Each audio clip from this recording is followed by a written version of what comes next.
povo mineiro, bem-vindo ao Noticioso Esporte Clube, o seu programa mineiro de futebol, aqui atrás das montanhas, onde nós falamos de Atlético, Cruzeiro, dá uma sapiada no Nacional. Então é o seguinte, galera, se você não é inscrito nesse canal, se inscreva, compartilhe os nossos vídeos em suas redes sociais, Facebook, Twitter, Instagram, WhatsApp, manda pro grupo, que aqui atrás das montanhas nós estamos falando só de Minas, esquecemos do resto. E hoje eu estou aqui com Luiz. Salve, Seja bem-vindo, Luiz. E Thiago, como é que você tá, meu querido? Beleza? Então vambora, né, galera? Muita coisa pra falar. Esse campeonato embolou de vez. Impressionante o que aconteceu essa rodada, né, gente? A distância, por exemplo, do Atlético, que é o primeiro time mineiro mais próximo aí do líder, é pouquíssimo. Então nós vamos falar aí de Atlético, da derrota do Atlético pro Bahia, do empate do Cruzeiro com o CSA fora de casa e da vitória aos 93 minutos do América, né? Então vamos falar um pouquinho desse Cruzeiro aí. O que você sentiu nesse jogo do Cruzeiro? O que você achou dessa partida, Luiz? Olha, eu queria falar para o amigo noticioso que o resultado do Cruzeiro não foi bom. Ele não foi bom. Se matematicamente o empate fora de casa pode parecer um bom resultado, pelas circunstâncias do jogo, nós podemos dizer que foi um desastre. E eu digo por quê. O Cruzeiro mandou no jogo no primeiro tempo. O sistema tático que o Cruzeiro, com que o Cruzeiro iniciou o jogo, quer dizer, um 4-1-4-1, que surpreendeu a todos, e aí em função, sim, da impossibilidade de participação do Pedro Rocha, né? O Pedro Rocha ficou indisposto, não pôde jogar.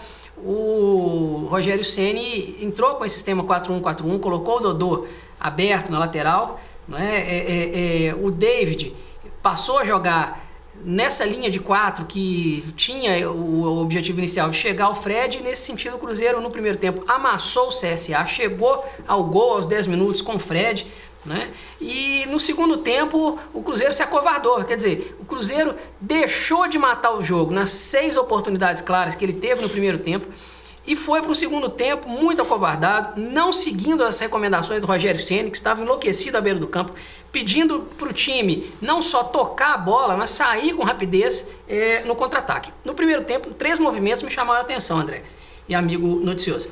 O Cruzeiro alternou, ora tocando a bola para sair, aproveitando o que de melhor tinha de qualidade no seu meio campo, ora tocando a bola lá atrás para chamar o CSA para o seu campo e aí sim tentar chegar ao gol, e também tentou em alguns momentos jogar no contra-ataque. Então essa alternância funcionou, de sistemas, né? Essa alternância funcionou muito bem, de maneira que o Cruzeiro foi eficiente.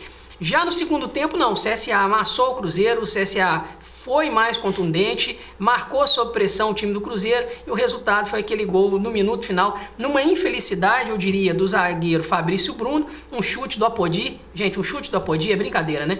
E também, a meu ver, uma falha do Fábio, aquela bola era defensável. O Cruzeiro entrou com o Fábio, né, muito bem, mais uma vez, apesar da falha, não dá para cobrar também tanto, quer dizer, as falhas acontecem.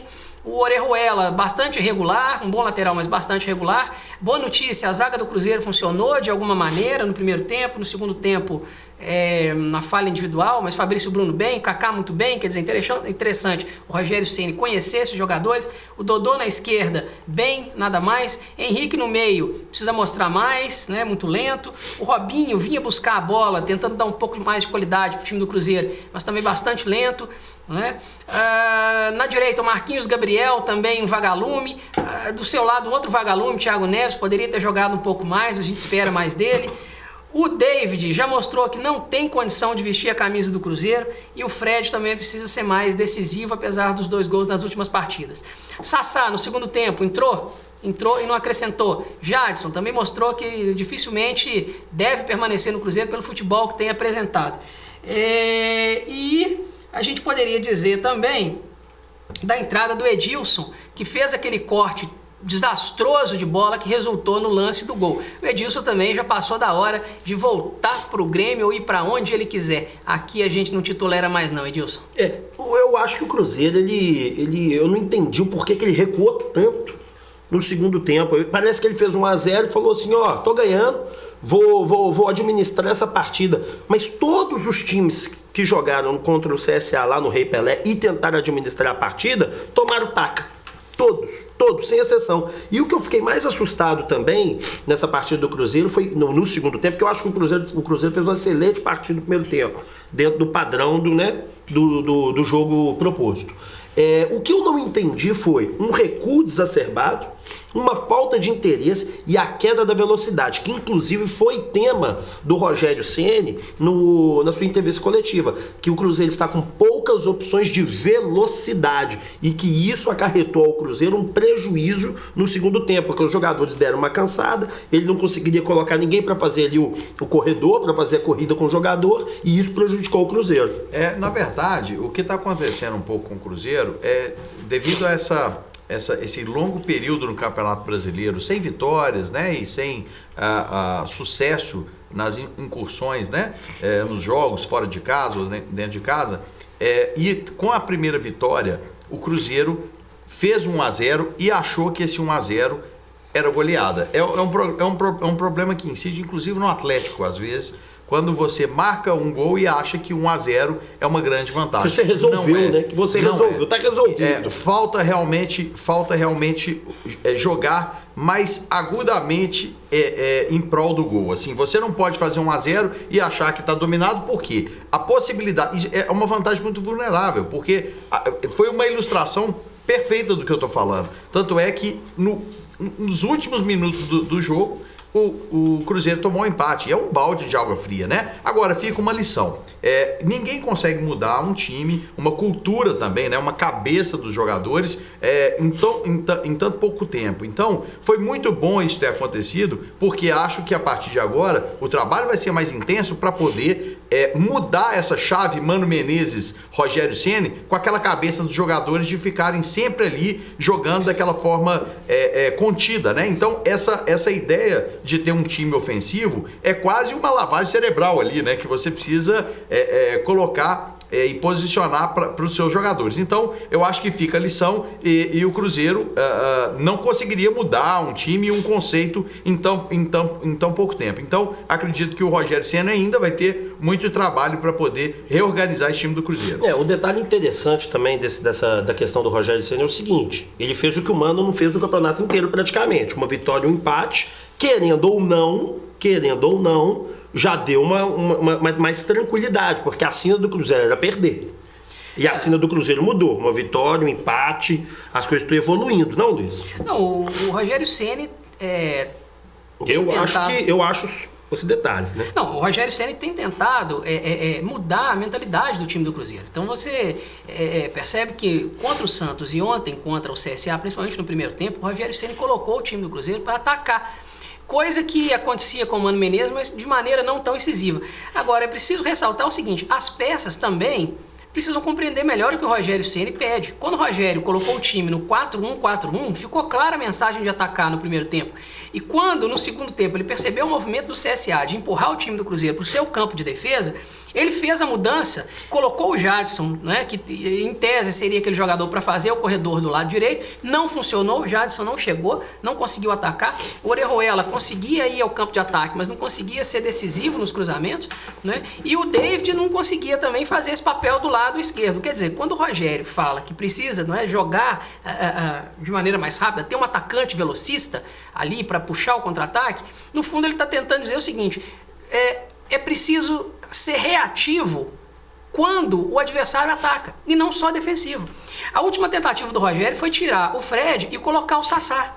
E o Sassá entrou de maneira muito atabalhoada e não conseguiu puxar os contra-ataques, né? Você veja que, a rigor, o Sassá não incomodou. O David não incomodou. O próprio Jadson não incomodou. O Robinho, quando foi ao ataque, não incomodou. O Thiago Neves fez uma tabela só. É muito pouco um jogador do tamanho do Thiago Neves e que ganha o que o Thiago Neves ganha. Luiz, e o que eu queria chamar a atenção era de como o Rogério Ceni estava pedindo o time para poder atacar, era visível a inquietude dele. Ele gritava sem parar. Ele gritava tipo assim: pessoal, acorda, vamos para frente. Então você vê que o técnico agora ele está com um pouquinho de dificuldade para poder colocar uma mentalidade ofensiva nesse time. Então acho que é uma questão também de um tempo também para eles reorganizarem a forma de jogar, né? A minha questão, eu não sei se é uma questão dos jogadores não entenderem a mentalidade ofensiva. Na minha opinião, o bastidor aí de salário atrasado, direito de imagem atrasado, influencia o cara a dar o sanguinho no jogo ali. Eu não sei por quê, porque o Cruzeiro fez um primeiro tempo muito bom.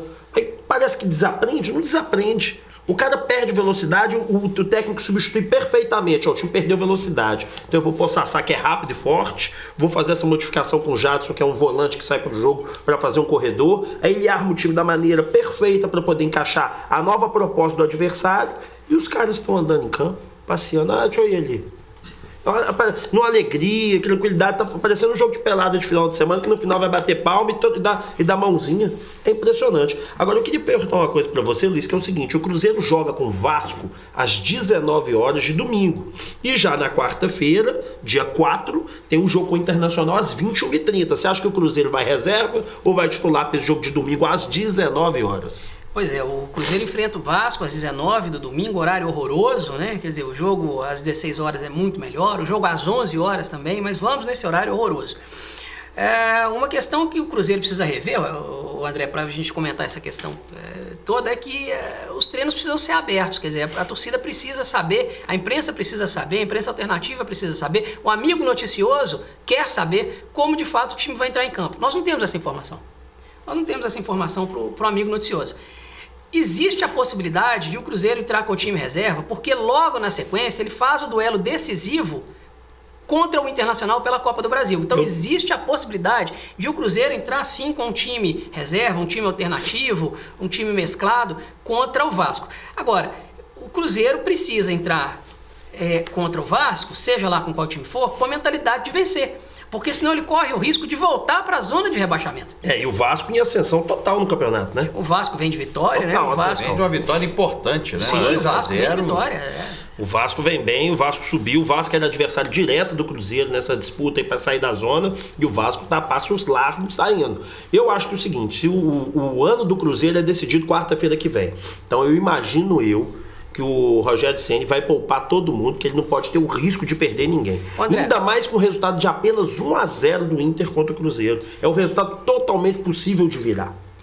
E aí eu gostaria de pedir ao amigo noticioso, comenta aqui embaixo. O Cruzeiro deve entrar com o time titular ou com o time reserva no domingo contra o Vasco? Comenta aqui embaixo, por favor. Amigo noticioso, dê a sua opinião aqui. Isso aí tem sido o grande dilema dos times brasileiros que estão em outras competições, né? Porque realmente, a gente vai falar do Galo daqui a pouquinho, mas a gente está vendo uma polêmica em cima dessas escalações de times alternativos. Mais uma vez, reforça o que a gente sempre falou aqui, no nosso programa, eu acredito, né? O programa que a gente também faz aqui no Canal Noticioso, sobre a necessidade dos clubes terem times, não só times bons, mas elencos fortes, né? Então agora que começou a ter uma exigência maior de um elenco, um grupo que consiga fazer ou se portar positivamente em 2 ou 3 competições. No caso do Cruzeiro, vão ser 2 competições importantes. Eu acho que mas o jogo do ano vai ser esse jogo contra o Internacional. Eu acho que vai ser um grande divisor de águas aí. Então eu também acredito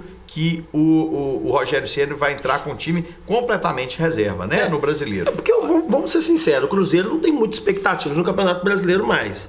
Sei que tem poucas rodadas, nós estamos na 16ª rodada ainda. Mas tem que sair dessa zona incômoda. Não, né? sim, mas eu digo grandes expectativas, que eu falo é chegar lá pro topo, para disputar o título. No máximo que o Cruzeiro vai angariar agora no Campeonato Brasileiro é uma vaga na Libertadores ou pré-Libertadores. O problema é que vale dinheiro demais. Quarta-feira que vem vale 22 milhões de reais, fora TV, fora patrocínio, fora marketing, fora mídia, fora tudo, bilheteria, ou e ainda seja, mais da situação nós estamos falando, na verdade, ô noticioso, que o Cruzeiro passar para a final vale no mínimo para o Cruzeiro 45 milhões. Agora, porque são 2 jogos ainda na final, então você tem 2 bilheterias, lotar o estádio, o Mineirão lotado. Um Mineirão lotado hoje rende 10 milhões aí, se for bem trabalhado. Ou seja, dá para se fazer muito dinheiro para o time do Cruzeiro. Agora, o Cruzeiro precisa se preparar para essa guerra que vai ser contra o Inter, porque vocês têm total razão. O ano do Cruzeiro de 2019 se decide na próxima quarta-feira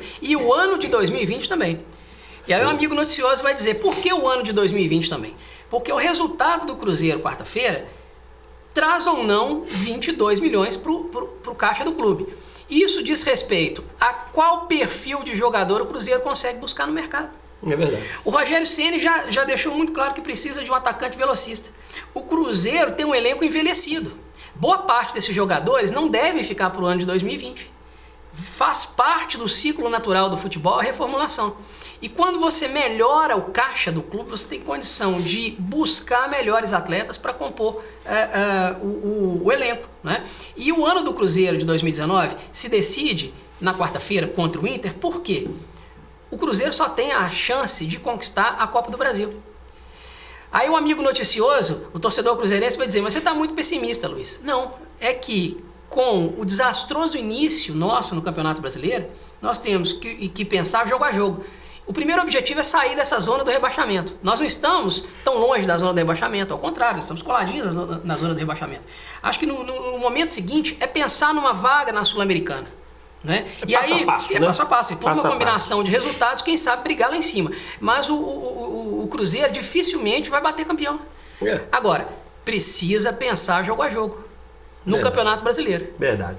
Agora vamos mudar um pouquinho de assunto, vamos falar da Série B. O América mais uma vez venceu, né? E o América vem jogando bem. O América ganhou de 3-2 do Guarani, com o gol aos 93. Teve um gol contra do que o América tomou, né? Então foi esse 3-2 aí, meio mequetrefe. Mas o América venceu bem, venceu de novo e está cada vez mais subindo na tabela, o que é muito bom para o torcedor americano e para o futebol mineiro.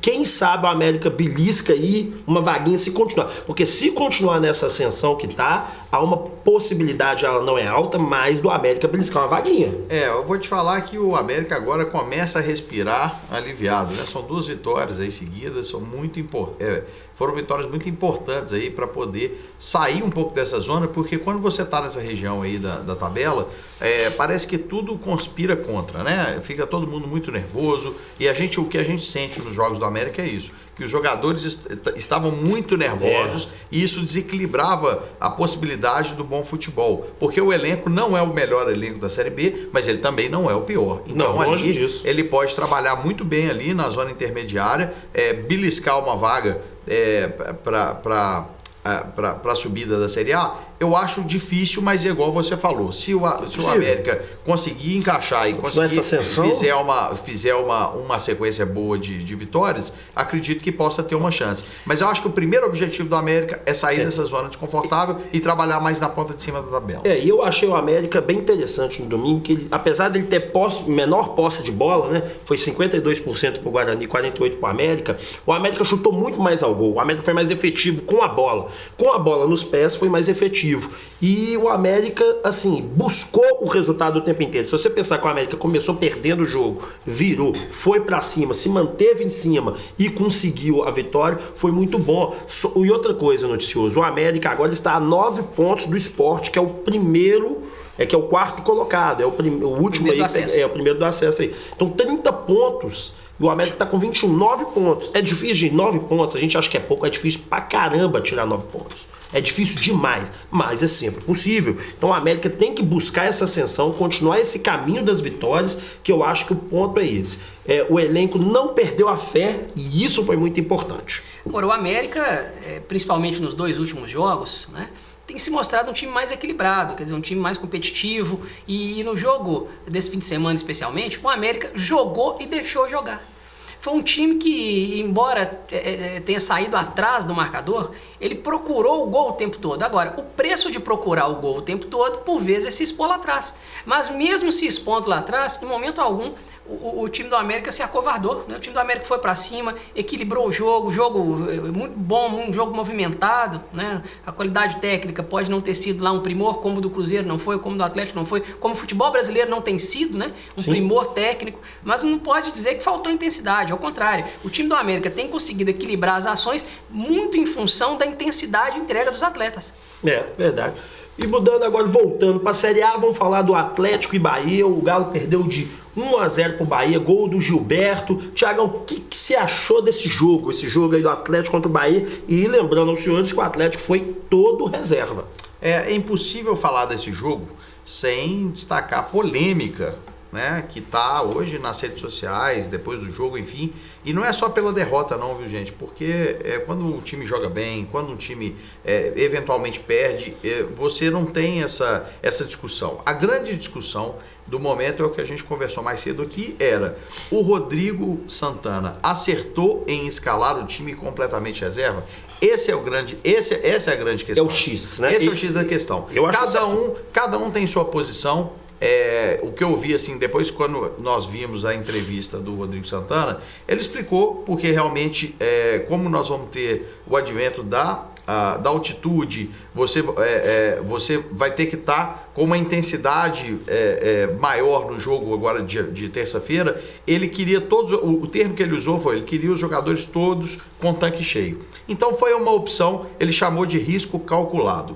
Eu, na verdade, eu tô ali no meio do caminho. Eu acredito que algumas peças poderiam ser usadas para poder melhorar um pouco uma estrutura de um time que praticamente não joga junto. Então não adianta a gente chegar a olhar para o time reserva do Galo, mas esse time não está jogando nada. Tá? É claro, ele não tem um conjunto, ele não tem uma estrutura ainda. Então a gente precisa realmente utilizar os jogadores que nós temos. Nós tivemos um baixo rendimento de jogadores que até pouco tempo atrás eram parte de uma grande estrutura do Atlético, ou seja, eram titulares absolutos. Então você pega aí Luan, Otero, você pega os jogadores aí que você facilmente encaixava no time titular do Atlético. Hoje já evidencia que são jogadores que estão com seu futebol abaixo, mas também faltou uma parte estrutural do time que não existe ainda. Então eu acho que a saída mais correta nesse jogo era para ter ainda colocado ali, de repente, os volantes, de repente colocar um Elias ali para poder melhorar um pouquinho aquela parte ali do meio de campo,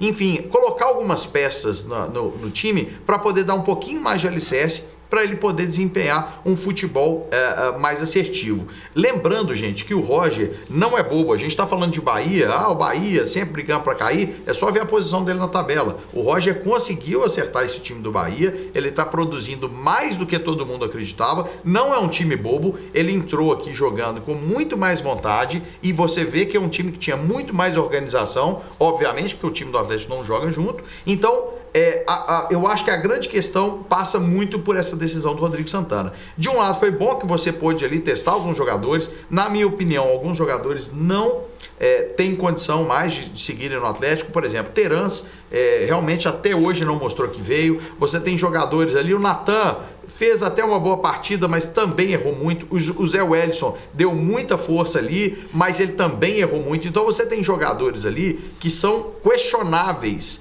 para saber se não é melhor, ao invés de colocar salários, como nós sabemos que os salários deles não são os maiores salários, mas também não são salários baixos. Será que não era a hora de você pegar 3, 4 jogadores, agradecer e trazer a meninada da base? Será que a gente não vai ter um custo-benefício melhor, além de investir no que é nosso? Então essa é uma discussão que eu acho que o atleticano ele tem que estar ali em cima, porque nós temos boas peças. Nós temos o Neto, cara. O Neto ali do 16 anos, uma joia. Jogando super bem. Por que não colocá-lo ali, ao invés de pegar medalhões que não estão apresentando o futebol esperado e nós colocarmos ele nesse time alternativo e reserva? Então acho que a grande questão é essa. Mas fora isso, algumas peças se destacaram negativamente. O erro, na minha opinião, ali do gol, eu acredito que o Atlético subestimou o Bahia. Aquela saída ali com o Hernanes, ao invés dele sair jogando, ou jogar para fora, ou mandar para o meio de campo, ele foi tentar sair jogando num erro que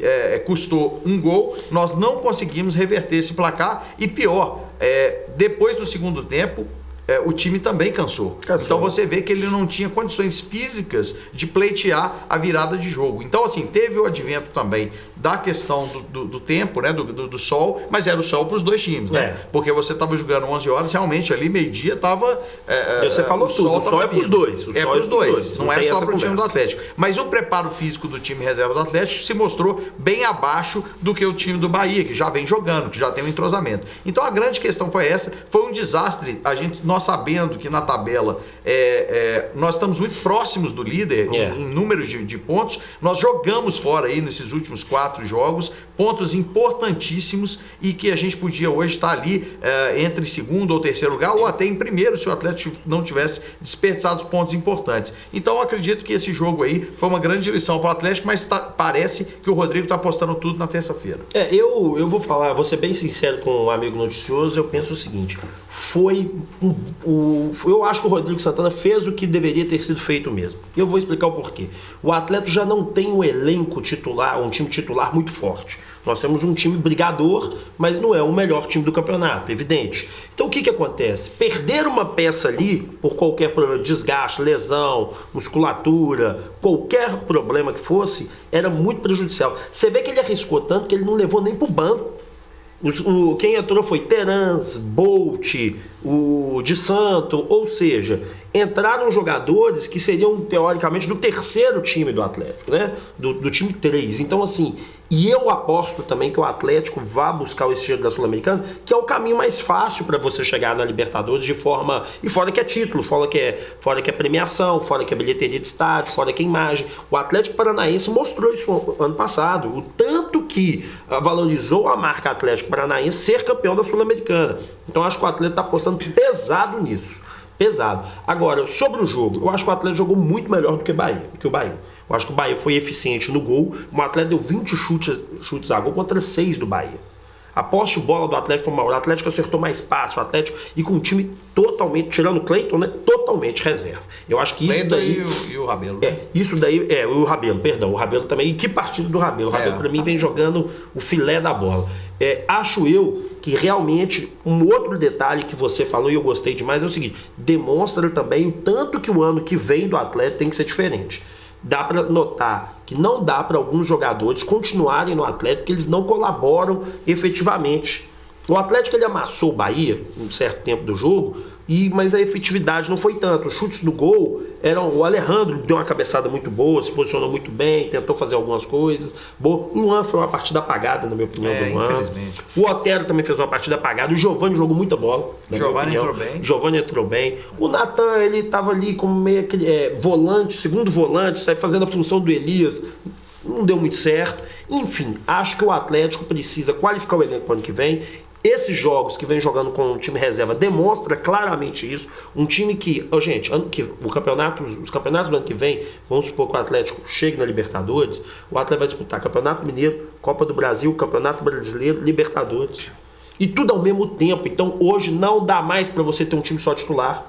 Olha o Flamengo onde é que tá, o Palmeiras onde é que tá, porque eles têm 2 times. Porque se colocar só o time titular, o Flamengo meteu 3-0 no Ceará com um bocado de reserva. Por quê? Porque qualificou o elenco. É evidente que é um disparate financeiro entre Flamengo e Palmeiras e Atlético, por conta de o Flamengo, por conta do tamanho que é, e o Palmeiras porque tem uma mãe lá bancando, jogando dinheiro, né? Fazendo aviãozinho igual o Silvio Santos. Quem quer dinheiro. Então, assim, sinceramente, acho eu que é uma boa oportunidade para qualificar o elenco. Eu vou dar uns dados para vocês aqui, só para vocês terem ideia. Jogadores que não devem jogar no Atlético, na minha opinião. Terans ganha quase 200 mil. Natan, 200 mil. Otero, 250 mil. Bolt. Ricardo Oliveira, 400 mil. Bolt, 250 mil. Luan, 350 mil. Cleiton, 200 mil. Papagaio, 100 mil. Só aí nós somos quase 3 milhões de reais. 3 milhões de reais você contrata o Neymar. Isso aí. Ô Gilberto, pelo amor de Deus, coloca aqui. A torcida atleticana, Bolt. O Bolt, ele não tem mais clima para poder jogar no Atlético. Quando ele entra, a torcida já começa... Já desanima na hora.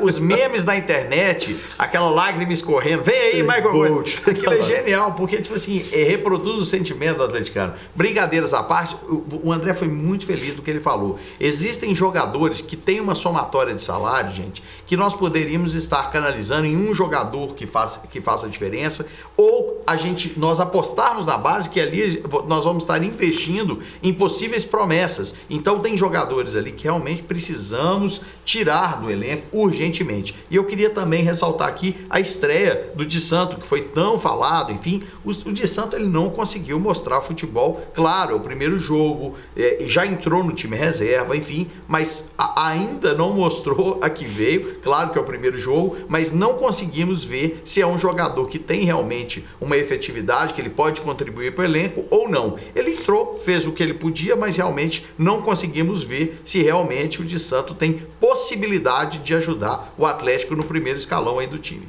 Eu queria fazer essa pergunta ao amigo noticioso, a vocês da bancada. Eu entendo o Rodrigo Santana chamar o jogo de risco calculado, não é? Porque veja bem, o Rodrigo Santana tem uma decisão na terça-feira. Eu acho que ele colocou aquele time reserva no sentido de entender com quais atletas de fato ele pode contar para terça-feira.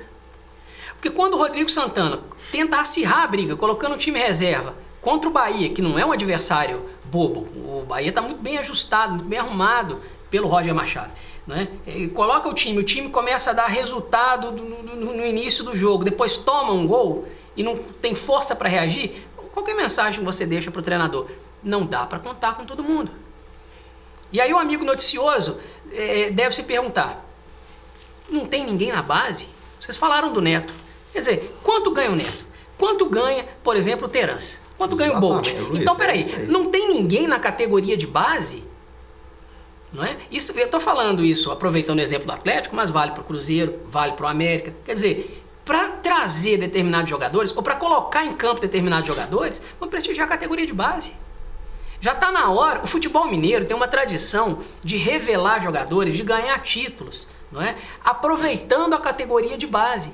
E a gente vê esse movimento, quer dizer, determinados jogadores que não têm condição de atuar por Atlético, América, Cruzeiro, enfim, jogando. Gente, isso com salários astronômicos, dignos de craques, né? Um jogador, é claro que, gente, essas fontes que a gente revela aqui são valores aproximados, porque o Atlético oficialmente não divulga, como vários outros times não divulgam o salário de jogadores. Mas a gente sabe que o salário do Bolt gira em torno aí de 200, 250 mil. Gente, o Michael Bolt no Atlético, ele pode ter dado certo no Fluminense, enfim, aonde quer que seja. No Atlético, ele não se encaixou. De Bolt não tem nada, você vai me desculpar, mas realmente de Bolt não tem nada. Já teve, mas no Atlético ele não conseguiu mostrar esse futebol. E ele pega na bola, a torcida já fica apreensiva, porque ele não tem esse apoio e realmente foi um jogador que a gente sente que não tem o que oferecer. Quando você vê o crescente de um Giovânio, quando você pega jogadores que chegam e crescem, você fala, pô, nós temos... Você vê o próprio Vina. O Vina foi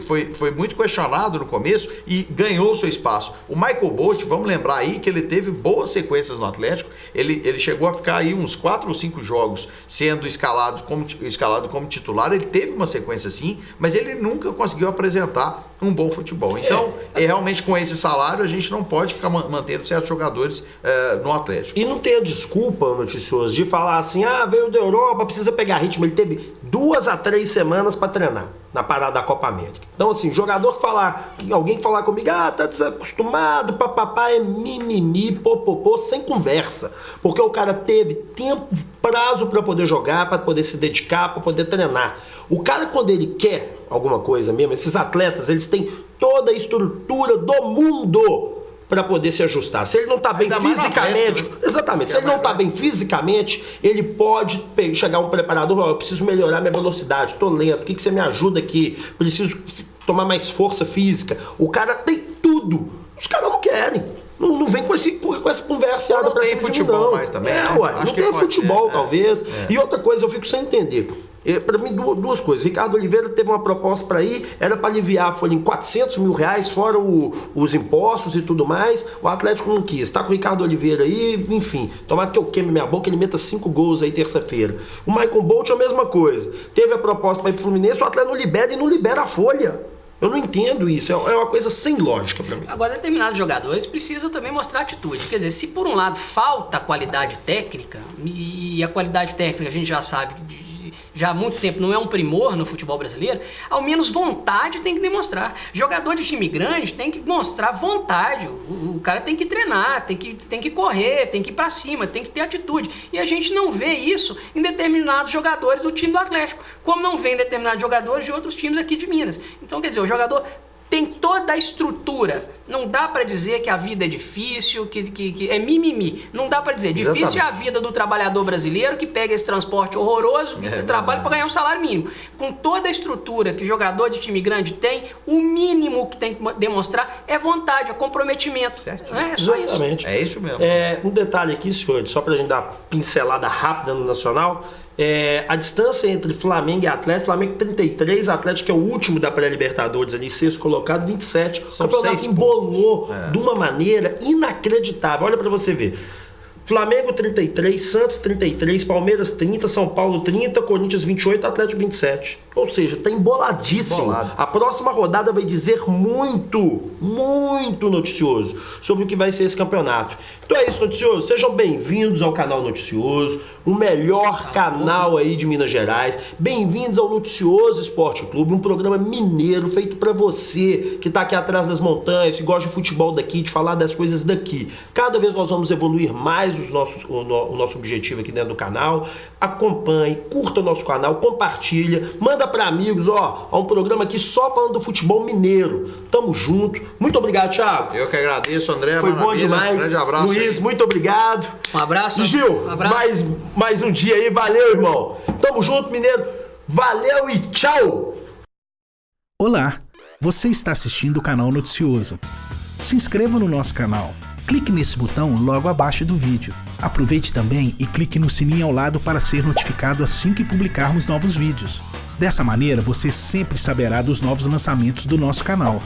Toda semana, novos vídeos falando, entre outras coisas, sobre cultura, música, cidadania, saúde, finanças, mobilidade e muito mais. Não se esqueça, se inscreva no nosso canal. Grande abraço!